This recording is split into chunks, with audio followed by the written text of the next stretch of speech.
आज सर्वसामान्य जनतेची ताकद माझ्यासोबत आहे, त्याच्यामुळे मी पूर्ण ताकदीने ही निवडणूक लढवेल आणि चांगल्या मतांनी मी निवडून येईल.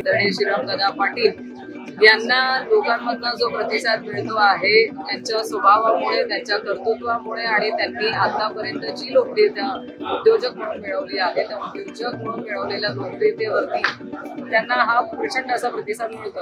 बघा, ही विचारांची लढाई आहे. जसं सांगितलं की परिवारातली लढाई नाही आहे. आज रोहिणीताई खडसे खेवलकर ह्या ज्या आहेत त्या राष्ट्रवादीच्या नेत्या आहे किंवा त्या कार्यकर्त्या आहेत त्यांच्या पक्षाचं, तर ते त्यांच्या पक्षाच्या विचारधारांना घेऊन पुढे जातील किंवा त्यांना जायचं असेल. पण मी आज भारतीय जनता पार्टीची कार्यकर्ता आहे. मी आधीसुद्धा सांगितलेलं आहे की माझं व्यक्तिगत मत हे मी स्वतः मांडेल आणि मला आधीसुद्धा बऱ्याच वेळा माझ्या बाबतीतसुद्धा अशा चर्चा झाल्या की बाबा की मी NCPमध्ये प्रवेश करणार, मला इकडे तिकीट दिलं जाणार नाही.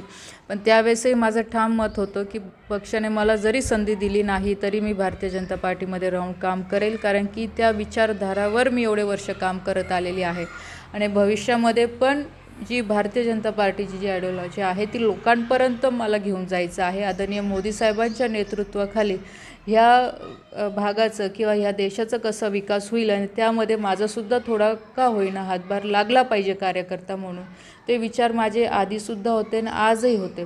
त्याच्यामुळे रोहिणीताई जरी आज ते तिकडच्या पक्षाचं काम करत जरी असतील तरी आज मला पूर्णपणे विश्वास आहे की भारतीय जनता पार्टीची ताकद माझ्यासोबत आहे. आज सर्वसामान्य जनतेची ताकद माझ्यासोबत आहे, त्याच्यामुळे मी पूर्ण ताकदीने ही निवडणूक लढवेल आणि चांगल्या मतांनी मी निवडून येईल एवढा मला आत्मविश्वास आहे. आज महाविकास आघाडी आमच्या प्रमुख सगळ्या नेत्यांच्या उपस्थितीमध्ये रावेर लोकसभेसंदर्भातला मेळावा आज पार पडला. उत्कृष्ट असा प्रतिसाद लोकांकडनं या मेळाव्याला मिळाला आणि आमचे उमेदवार आदरणीय श्रीरामदादा पाटील यांना लोकांमधून जो प्रतिसाद मिळतो आहे त्यांच्या स्वभावामुळे, त्यांच्या कर्तृत्वामुळे आणि त्यांनी आतापर्यंत जी लोकप्रियता उद्योजक म्हणून मिळवली आहे त्या उद्योजक म्हणून मिळवलेल्या लोकप्रियतेवरती त्यांना हा प्रचंड असा प्रतिसाद मिळतो.